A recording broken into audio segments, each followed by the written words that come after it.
আজ আমরা কথা বলবো রমাদানের ভাঙতি রোজা বা কাজা সিয়ামগুলোর রাখার ক্ষেত্রে ইসলামী শরিয়ার বিধিবিধান কি, মাসাইল কি, সে প্রসঙ্গে। কোরআনে কারীমে আল্লাহ সুবহানাহু ওয়া তাআলা সূরা বাকারার 184 নম্বর আয়াতে বলেছেন, ফামান কানা মিনকুম মারিদান আও আলা সাফারিন ফাইদ্দাতুম মিন আইয়ামিন উখর। তোমাদের মধ্য থেকে কেউ যদি রমাদান মাসে অসুস্থতাজনিত কারণে রোজা রাখতে না পারেন অথবা সফরে ছিলেন সে কারণে রোজা রাখতে না পারেন, তাহলে সেই রোজাগুলো রমাদানের পরে অন্য সময় তাকে রেখে দিতে হবে। এই অন্য সময় রেখে দেওয়ার ক্ষেত্রে বিশেষ কোনো নীতিমালা আমাদেরকে ফলো করতে হবে কিনা সে বিষয়ে আজ আমরা কথা বলবো 5টি প্রশ্নোত্তরের মাধ্যমে। সর্বপ্রথম যে প্রশ্ন উত্তর দিতে চাই তা হলো, রমাদানের ভাঙতি রোজা বা কাজা সিয়ামগুলো আমরা যখন আদায় করব রমাদানের পরে, তখন সেগুলোকে ধারাবাহিকভাবে রাখতে হবে নাকি গ্যাপ দিয়ে দিয়েও আমরা রাখতে পারবো? এই প্রশ্নের উত্তর হলো, ধারাবাহিকভাবে এক নাগাড়ে রমাদানের কাজা সিয়ামগুলো রাখা জরুরি নয়, বরং আমরা চাইলে সেগুলোকে গ্যাপ দিয়ে দিয়ে রাখতে পারবো। তবে খুব বেশি গ্যাপ দিয়ে খুব বেশি সময় নিয়ে বিলম্ব করে রাখা উচিত নয়, যেহেতু এখানে দায় মুক্তির ব্যাপার রয়েছে, আমাদের কার কখন মৃত্যু আসে আমরা জানি না, সেজন্য খুব দ্রুত এগুলো রেখে ফেলা উত্তম। তবে কেউ যদি চান আজ একটা রাখলেন, 2 দিন পরে আবার আরেকটা রাখলেন বা 5 দিন পরে আরেকটা রাখলেন, এভাবে ভেঙে ভেঙেও তিনি রাখতে পারবেন। দ্বিতীয় প্রশ্ন হলো, রমাদানের ভাঙতি রোজা বা কাজা সিয়াম রাখার ক্ষেত্রে বিশেষ কোনো সময়সীমা আছে কিনা ইসলামী শরিয়ার দৃষ্টিকোণ থেকে, যে এই সময়ের ভেতরেই এই সিয়ামগুলো রেখে ফেলতে হবে? এর উত্তর হলো, মৌলিকভাবে রমাদানের রোজা যেগুলো ভাঙা পড়েছে অসুস্থতাজনিত কারণে বা সফরের কারণে গ্রহণযোগ্য ওজরের ভিত্তিতে, সেগুলো রমাদানের পরে আমরা রেখে ফেলবো, কিন্তু রমাদানের পরপরই রেখে ফেলতে হবে এমন কোনো বাধ্যবাধকতা নেই। এখানে ছাড় রয়েছে, আমরা 2 মাস 4 মাস বা 6 মাস পরে চাইলেও রাখতে পারি। তবে এক্ষেত্রে আম্মাজান আয়েশা রাদিয়াল্লাহু তাআলা একটি হাদিস থেকে আমরা একটি নির্দেশনা পাই, যেটি বুখারী মুসলিম একযোগে বর্ণনা করেছে।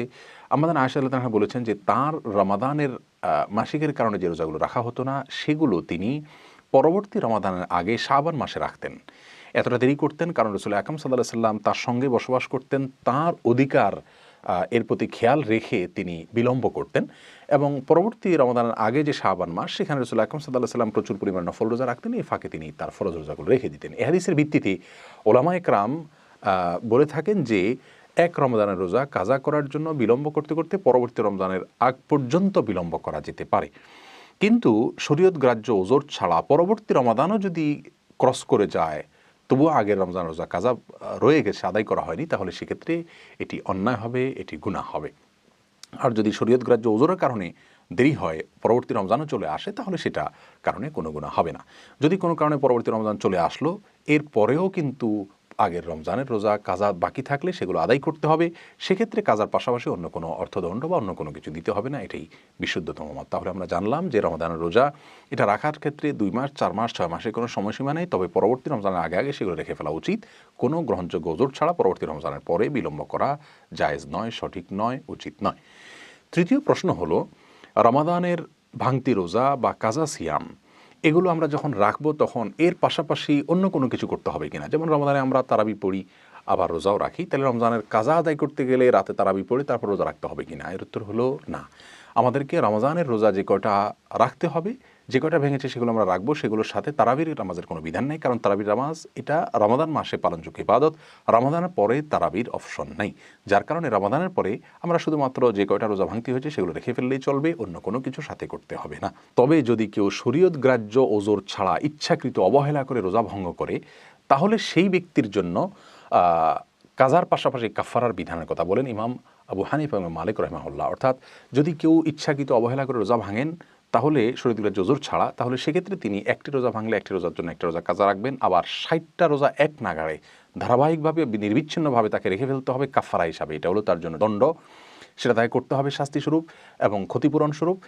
আর সেটা না পারলে তিনি 60 জন মিসকিনকে খাদ্যদান করতে হবে। যদিও অন্যান্য ইমামদের মতে এই মাসআলাটি শুধুমাত্র স্ত্রী সহবাসের মাধ্যমে যদি কেউ রোজা ভঙ্গ করেন তাহলে সেক্ষেত্রে তার জন্য প্রযোজ্য। তাহলে সাধারণ রোজা ভাঙতি রোজা যেগুলো, সেগুলো রাখার ক্ষেত্রে কোনো কিছুই না, যে কটার ভাঙছে সেগুলো রেখেই ফেললে হবে। 4 নম্বর প্রশ্ন হলো, রমজানের ভাঙতি বা কাজা রোজা রাখার আগে কোনো নফল রোজা রাখা যাবে কিনা?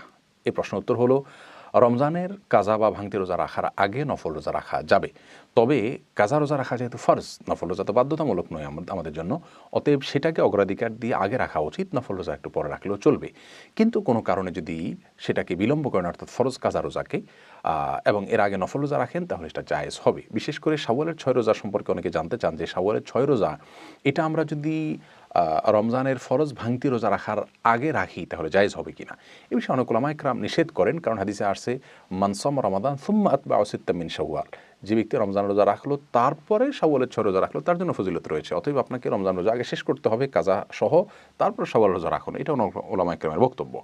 তবে যদি কেউ অনেক বেশি ভাঙতি রোজা রয়েছে, তার এই ভাঙতি রোজাগুলো রেখে শাওয়ালের 6 রোজা রাখা তার দ্বারা সম্ভব হবে না এই মাসের মধ্যে, এরকম মনে করেন, তাহলে শাওয়ালের 6 রোজা রেখে তারপর ভাঙতি রোজা রাখলেও ইনশাআল্লাহ তিনি আল্লাহর কাছ থেকে ফজিলত আশা করতে পারেন। 5 নম্বর এবং সর্বশেষ প্রশ্ন হলো, যদি কেউ কাজা রোজা রাখার আগে মৃত্যুবরণ করেন, আল্লাহ না করুন, তাহলে তার কি হবে? এর উত্তর হলো, যদি কেউ রমজানের ভাঙতি বা কাজা রোজা রাখার সামর্থ্যই হয়নি, এখনও তিনি সুস্থ হননি, এখনও সফর থেকে ফিরে আসেননি, রমজান শেষ হয়েছে ঠিক, কিন্তু তিনি এখনও সুস্থ হননি, তার মানে সামর্থ্য হয়নি এখনও কাজা রাখার, তার আগে তার মৃত্যুবরণ করেন, তিনি মারা যান, তাহলে তো সেক্ষেত্রে তার কোনো দায় নেই, যেহেতু তিনি সামর্থ্য পাওয়ার আগেই তিনি মৃত্যুবরণ করেছেন। আর যদি তার সামর্থ্য ছিল কিন্তু অবহেলা করে তিনি বিলম্ব করেছেন, এরকম তৈরি হয় পরিস্থিতি দেখা দেয় এবং তারপরে তার মৃত্যু হয়ে যায়, তাহলে সেক্ষেত্রে তার ওয়ারিশরা তার পক্ষ থেকে প্রত্যেকটা রোজার জন্য ফিদিয়া আদায় করবেন। এটি হলো বিশুদ্ধতম মত। অনেক উলামা ইকরাম বলেছেন তার পক্ষ থেকে ওয়ারিশরা রোজা রেখে দিবেন। যাই হোক, দুটি মতই রয়েছে স্কলারগণের, ফোকাহে কেরামের। আল্লাহ সুবহানাহু ওয়া তাআলা আমাদের সকলকে রমাদানের ভাঙতি সিয়ামগুলোকে সুন্নাহসম্মত উপায়ে রাখার তৌফিক দান করুন এবং প্রতিটি বিধানকে কোরআন এবং হাদিস অনুযায়ী আদায় করার তৌফিক দান করুন।